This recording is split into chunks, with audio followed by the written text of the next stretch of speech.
And we're right here coming to you for a special Around the Services Warrior Games edition. But first, we have an update on a developing story. Defense Secretary Robert Gates joined Afghan President Hamid Karzai at Fort Campbell Friday. President Karzai spoke to more than 1,200 troops and to their families to thank them for their sacrifices. Fort Campbell, home of the 101st Airborne Division, has already sent 3 brigades to Afghanistan, and 3 more are expected to deploy this summer. The visit follows Karzai's stop at Walter Reed Army Medical Center to spend time with wounded American service members. Also joining was Secretary Gates and Chairman of the Joint Chiefs of Staff, Admiral Mike Mullen, and General Stanley McChrystal. He's the NATO commander in Afghanistan. Hello and welcome. I'm Staff Sergeant Brian Buckwalter. This week we've been broadcasting from the Olympic Training Center, and earlier today the action was right here at the Cadet Track Field at the Air Force Academy. Earlier today, athletes competed in everything from sprints and relays to discus and shot put. And in the race for the Chairman's Cup, which will be awarded at the closing ceremonies tonight in the weighted scoring system, the Marine Corps went into Friday's competition in the lead with 26 points. The Air Force was in second with 24, the Army third with 16, and the Navy with 4 points. Right now, the finals for swimming are underway, and Shoot for the Moon. Even if you miss, you'll land among the stars. That's swimmer and seaman Judith Boyce's motto. She's one of hundreds of wounded athletes in Colorado Springs for this inaugural Warrior Games. She's over the moon about her upcoming swimming competition, and she says despite her injuries, she believes the sky's the limit. The stars started off because I am an extremely big dreamer. I've had my dreams my whole life. I've got more stars that are hidden. It goes all the way up and then comes onto my back. The stars seem to be aligning for Navy seaman Judith Boyce. Feels good to be in the pool, kind of scary though. She was selected to compete in the Warrior Games, going backwards. Backstroke, you're kind of floating on the water, so you don't have, between having the stroke and honestly the brain surgery and everything, like the pressure of too much water, being under the water does bother it. 2 years ago, at the age of 20, Seaman Boyce suffered a stroke brought on by a rare condition called Moya-Moya disease. She's had 1 brain surgery, but still suffers from peripheral vision deficits and severe migraines. Today was her first practice. This is when you want to meet like Phelps or somebody. It's like, hey, how'd you do it? Wait a second, I'm in Maryland. Where's he at now? Yeah. Her hopes to swim among the stars are preceded. Chief, are there some down there? By her sweet dreams as a culinary specialist. President's cook is normally a Navy cook. My goal is to cook for the president, actually. I have big dreams. For now, she works in the Joint Chiefs kitchen. Today's guest is the Russian Minister of Defense, who will enjoy her dessert, chocolate Bombay and tangerine sorbet with a praline cookie.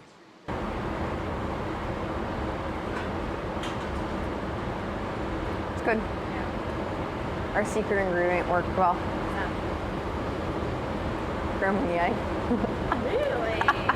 While the star quality might be high here at the Joint Chiefs kitchen, Hey, let's get these salads out here. it's a slightly slower pace than in other kitchens she's cooked in. I do good on some days and like just not so good on others. I can only do so much at a time, like depending on what's going on and everything around me. If too much is going on around me, I need to ask more questions and stuff and get kind of confused easily. Still, she can hold steady with a spot of chocolate. I do have some slower motor skill functions and everything. Not everybody sees them. And her scars, The scar it goes from like here to about here. not nearly as visible as her stars. Not necessarily the best swimmer, but I know I can do it. Seaman Boyce is competing against other stroke victims and service members who suffer from traumatic brain injuries. Meantime, one of the most closely watched events this week has been sitting volleyball. It's very exciting. It was a Spike Fest as Army in black faced the Marines in red. The decision, who gets the silver and who gets the gold. Marines took the first match pretty easily, but then lost the second with a few mistakes, mostly out of bounds serves. For the final match, though, it seemed it was the crowd who got organized and cheered the Marines to victory. Competition on the court, it almost didn't happen for one Marine sergeant. We'll tell you his inspiring story when we return.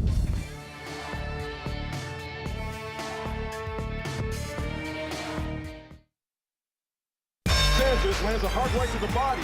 The event you'll want to see. To the left of the head Sanchez. Boxers on a quest to be the best. Diaz opens up with a four-inch combination.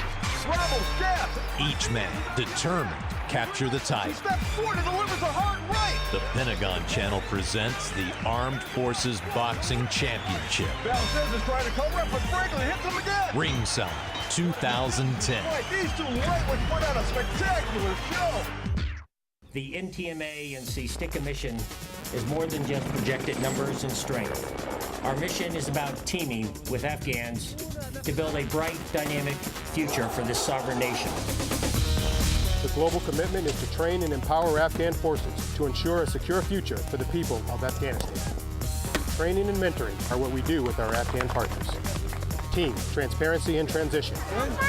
NTMA's 3 T's for growth and success in Afghanistan.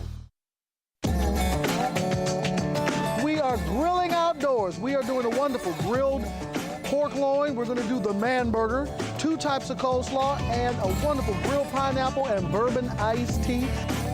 You see right here on the pork, you have the ring starting to form where the meat is cooking all the way through. The oatmeal is going to hold all this flavor in. I'll put 4 eggs, just enough oatmeal. You know something? It's just not for breakfast.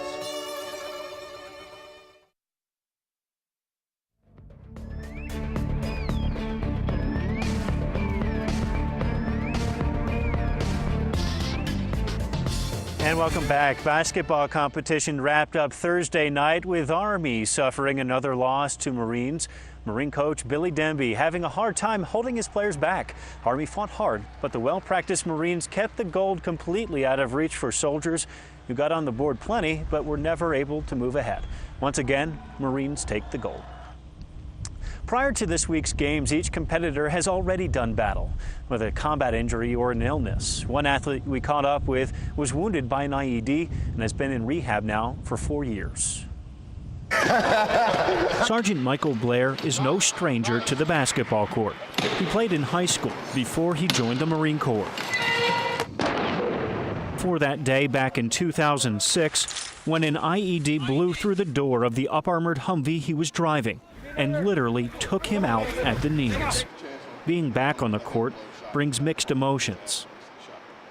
I suppose it brings back memories. In a way it makes me feel better, in a way it pisses me off. So maybe that's some of the anger that I deal with out here on the court. He's had a lot of time to blow off steam. If he'd opted to amputate the more severely injured leg, he'd have been out of Walter Reed in about a year. Instead, he opted to save the leg and undergo dozens of surgeries. We first caught up with Sergeant Blair back in 2008 on a deer hunt. I saw one doe. Did you? Yeah, she came in on the right. At the time, he was awaiting 2 knee replacements. Now he's looking forward to losing the cane. Average week for me is 3 days in the PT clinic, 3 days in the pool, 2 days in the Cairn, and then 2 days of wheelchair basketball for 2 hours, followed up by 2 hours of kayaking. So while he didn't know it until now, he's been in training for the Warrior Games for months. The terminology is the same. The method is what's different, because now the chair is now a part of your body, so now you have to learn a lot about the angles of the chair and how to use the wheels so that you can block somebody out.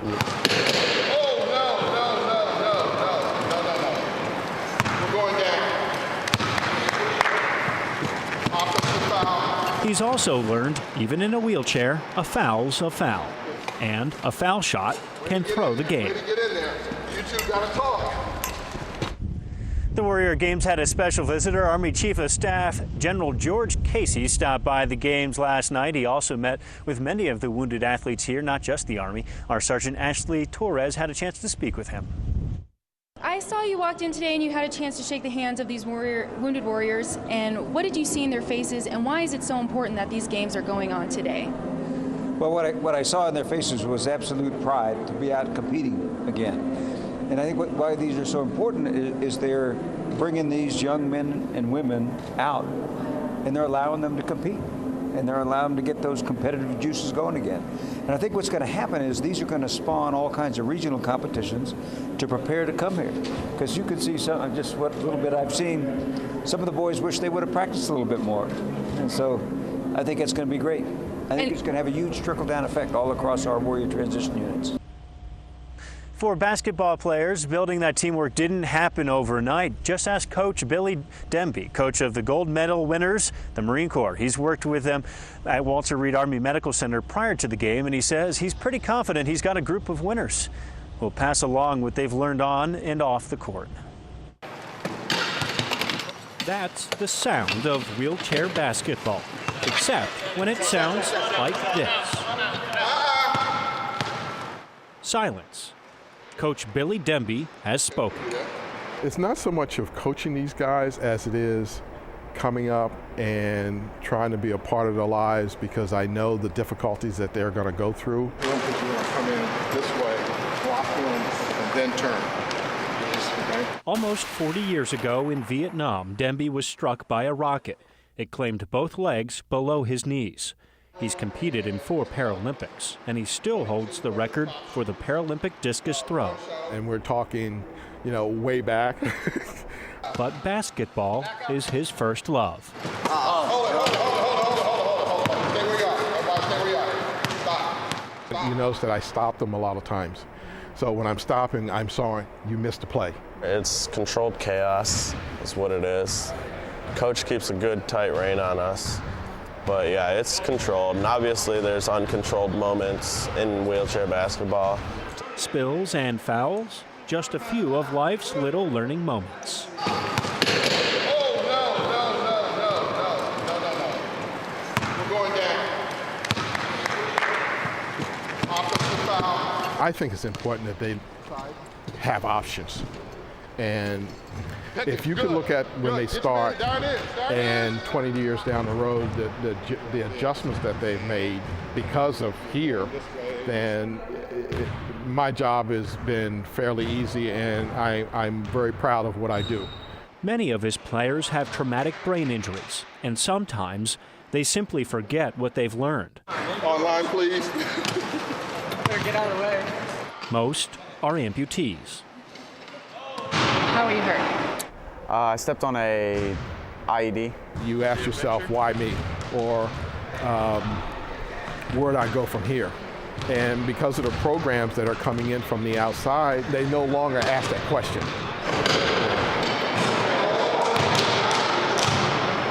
I asked that question when I first started, why me? And this happened to me because 30 years later, I'm meant to be here with these guys. So the question gets answered. Nice. Every day. The coach is confident his players will eventually answer the question for others. Coming up on this special edition of Around the Services, Uphill Battle. We'll show you how these tough Marines are training for the cycling event. Stay with us, there's more news ahead.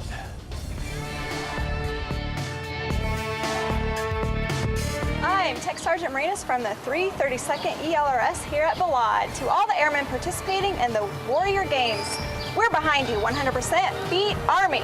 Hi, I'm Staff Sergeant Warren from Task Force 61st MMB here in Balad. To all the soldiers participating in the Warrior Games, we support you. Go Army!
The Pentagon Channel delivers the highest quality programming designed for your military lifestyle.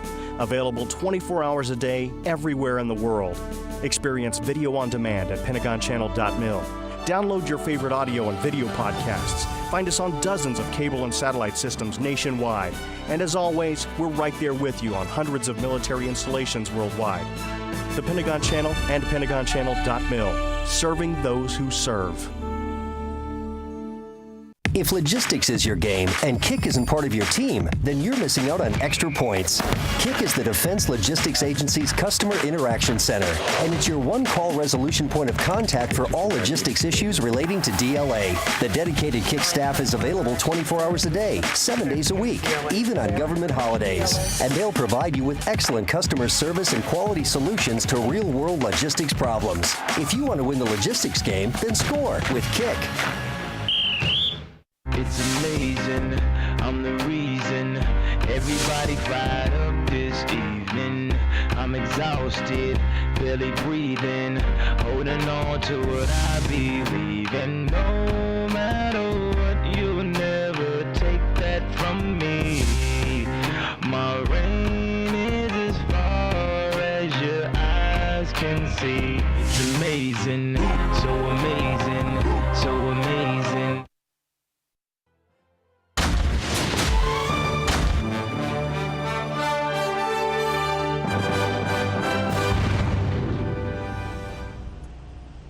And welcome back. As you can see, it's a little cold, a little foggy, and Thursday morning in Colorado was no exception. We even saw some snow flurries. That eventually changed over to rain.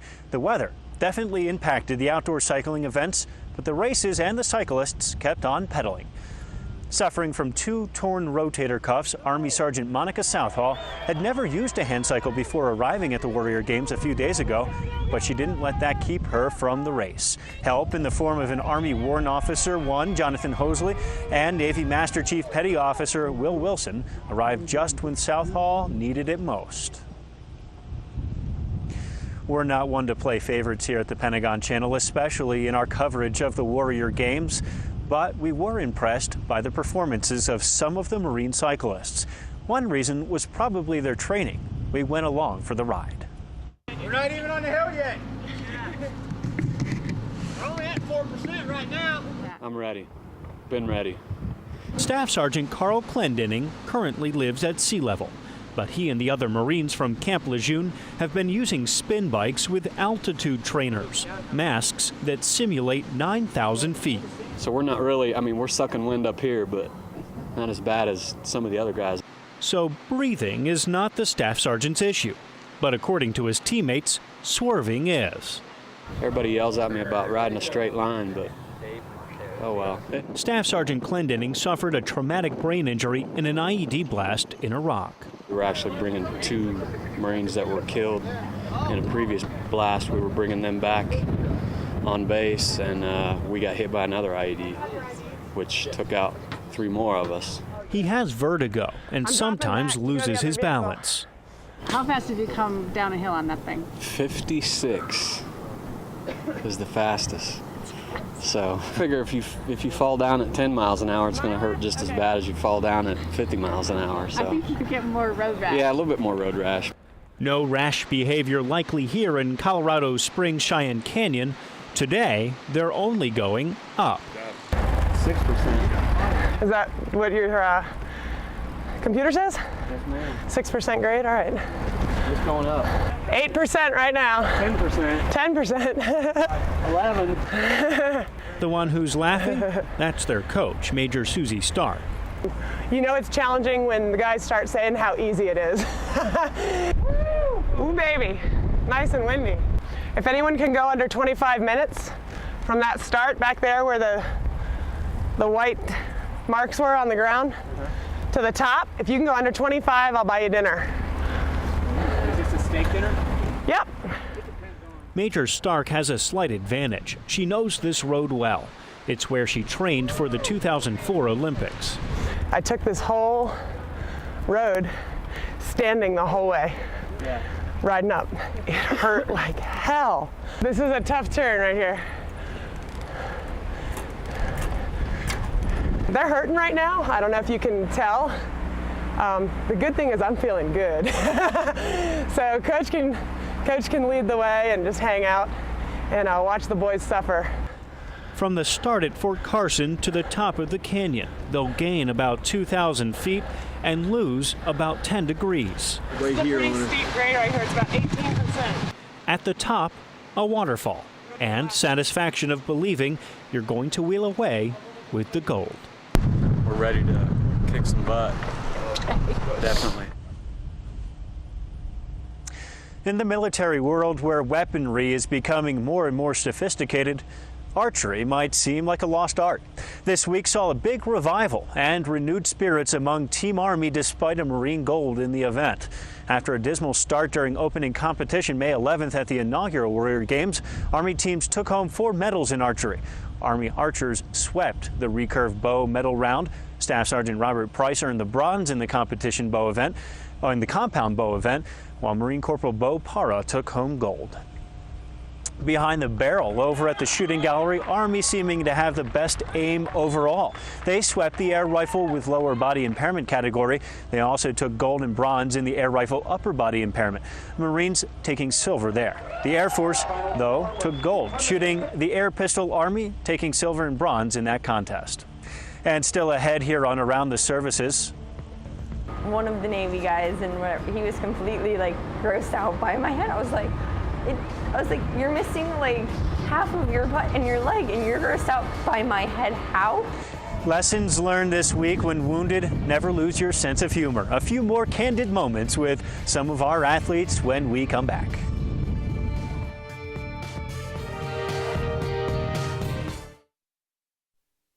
Providing soldiers with educational opportunities is a priority in our Army. Go Army Ed provides access to courses offered by accredited academic institutions across the country. Through the online portal, Go Army Ed connects over 300,000 soldiers to Army education counselors, schools, tuition assistants, and their education records, regardless of where they are stationed. To learn more, visit Go Army Ed, anytime, anywhere.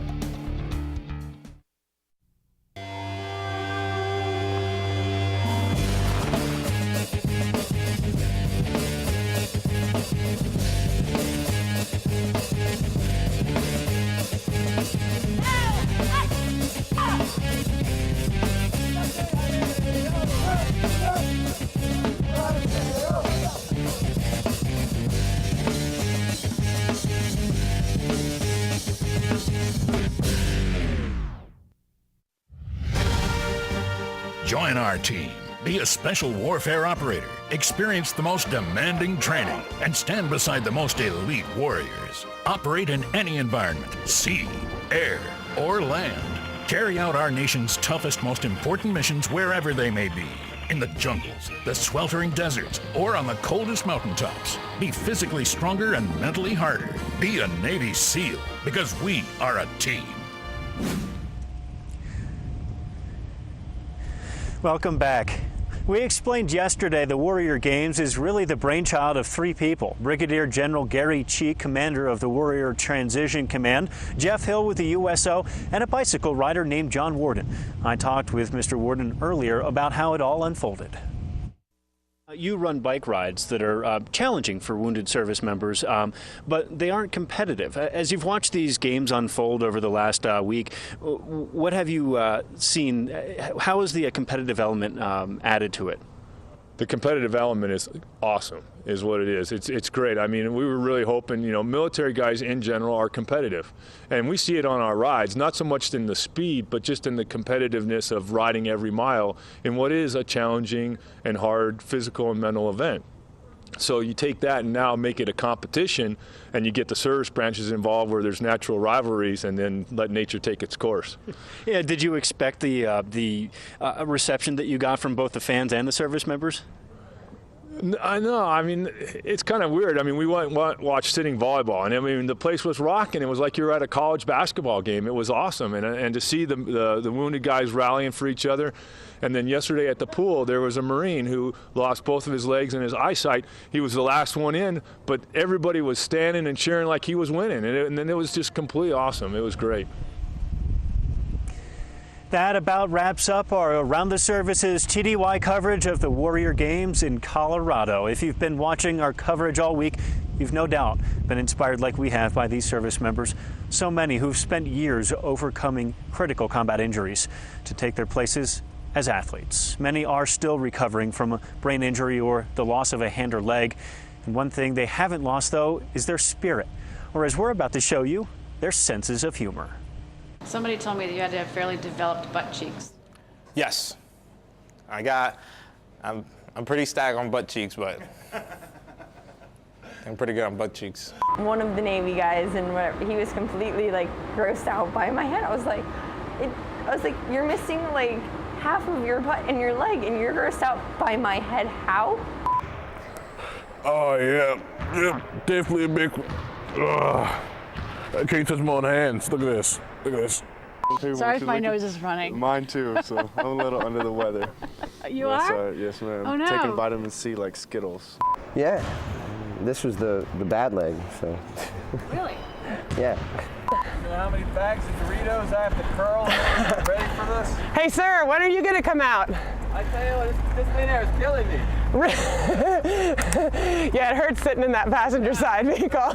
My butt hurts. Yeah, your bum hurts. That's awesome.